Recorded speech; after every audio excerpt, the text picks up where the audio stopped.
ലോക്സഭാ തെരഞ്ഞെടുപ്പ് കഴിഞ്ഞപ്പോൾ ബി.ജെ.പി കേരളത്തിൽ വലിയ രീതിയിൽ തന്നെ ശക്തമായ ഒരു കാഴ്ചയാണ് വച്ചതെന്നതിൽ യാതൊരു സംശയവുമില്ല.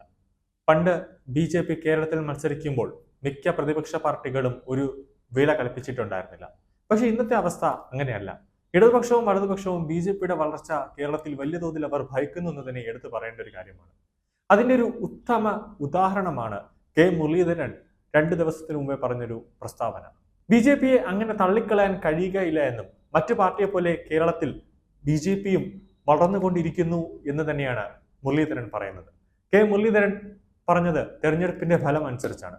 അത് മാത്രമല്ല, കെ മുരളീധരൻ പറയുന്നത് തിരുവനന്തപുരത്ത് രാജീവ് ചന്ദ്രശേഖർ 4 മാസത്തിന് മുമ്പ് പ്രചാരണത്തിന് വന്നിരുന്നെങ്കിൽ ഒരുപക്ഷെ അദ്ദേഹം വലിയ തോതിൽ വിജയിക്കുമായിരുന്നു. അത് നല്ലൊരു ഭൂരിപക്ഷത്തോടെ രാജീവ് ചന്ദ്രശേഖർ തിരുവനന്തപുരത്ത് വിജയിക്കും എന്ന് തന്നെയാണ് അദ്ദേഹം പറഞ്ഞിരുന്നത്.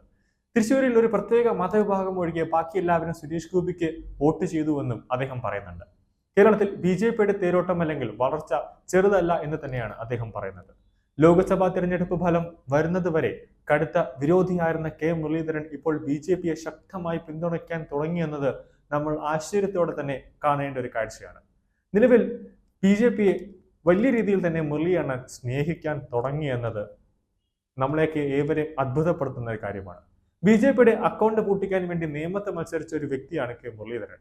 പണ്ട് ബി.ജെ.പി വിരോധിയായിരുന്ന മുരളീധരൻ ഇപ്പോൾ പെട്ടെന്ന് ബി.ജെ.പിയോട് ഇത്രയേറെ സ്നേഹം കാണിക്കാൻ ഉണ്ടായ ചേതോവികാരം എന്താണെന്നറിഞ്ഞാൽ കൊള്ളാമായിരുന്നു. സുരേഷ് ഗോപി തൃശ്ശൂരിൽ വിജയിച്ചപ്പോൾ തന്നെ എല്ലാവരും പറഞ്ഞൊരു കാര്യമുണ്ട്, സുരേഷ് ഗോപി സിനിമാ നടനായത് കൊണ്ടാണ് സുരേഷ് ഗോപിക്ക് വോട്ട് കിട്ടി തൃശ്ശൂരിൽ വിജയിച്ചതെന്ന്. അങ്ങനെയാണെങ്കിൽ 2019 എന്തുകൊണ്ട് സുരേഷ് ഗോപി വിജയിച്ചില്ല എന്നുള്ളൊരു ചോദ്യം ഇവിടെ പ്രസക്തം. അങ്ങനെ ശക്തന്റെ മണ്ണിൽ ബി.ജെ.പിക്ക് വിജയം നേടാൻ സാധിച്ചത് സുരേഷ് ഗോപി ഒരു സിനിമാ നടനായതുകൊണ്ട് മാത്രമല്ല, ബി.ജെ.പിയുടെ ശക്തമായ ഒരു പ്രവർത്തനം കൊണ്ടാണ് അവിടെ വിജയം നേടിയത്.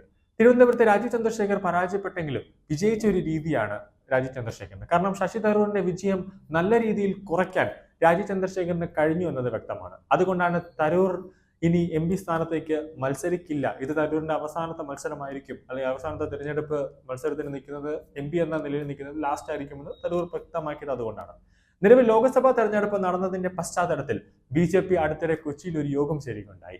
അതിൽ ബൂത്ത് തിരിച്ചുള്ള കണക്കുകളെല്ലാം അവർ നോക്കിയപ്പോൾ അതിൽ വ്യക്തമായത് തിരുവനന്തപുരം നഗരസഭയിലെ 70 വാർഡുകളിൽ ബി.ജെ.പി ഒന്നാമതാണ്.